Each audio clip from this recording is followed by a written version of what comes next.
let's talk about it. So the writer said that I should not have asked that question in the one that I didn't even get a chance to finish asking Dawn. I'm gonna tell y'all what it is. But he said I shouldn't have asked that question in that environment. And I was like, well, I had already asked, a couple of people. But I got the best answers from Booker Squared and Angela Rye. But here's the reason why I asked that question.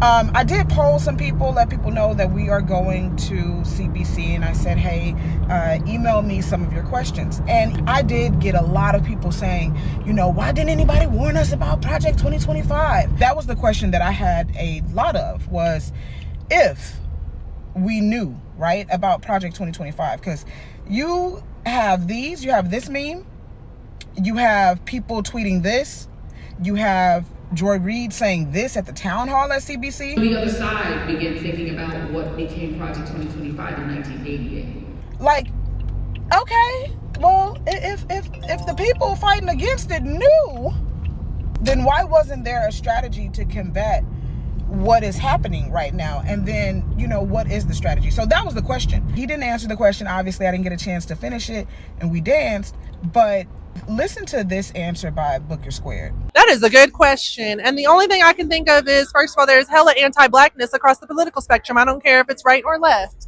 And that is the main problem that we need to address. We know that black women especially have been screaming from the rooftops for a very long time. And whether they're Democrats or Republicans, they're all white men at the end of the day, and the white men were not listening.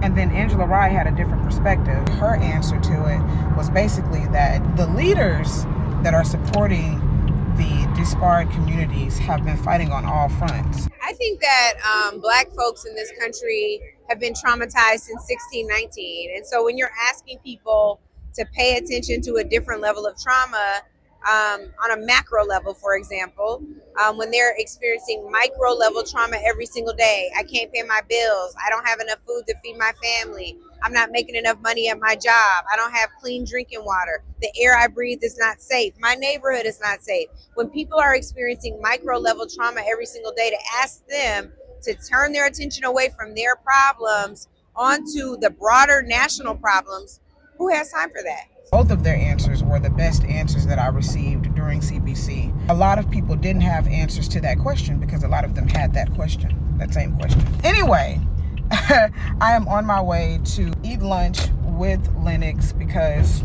I'm just his elite employee. I hope you guys have a fantastic Friday. Don't let these headlines depress y'all. Cleanse your mental. Do something for you today.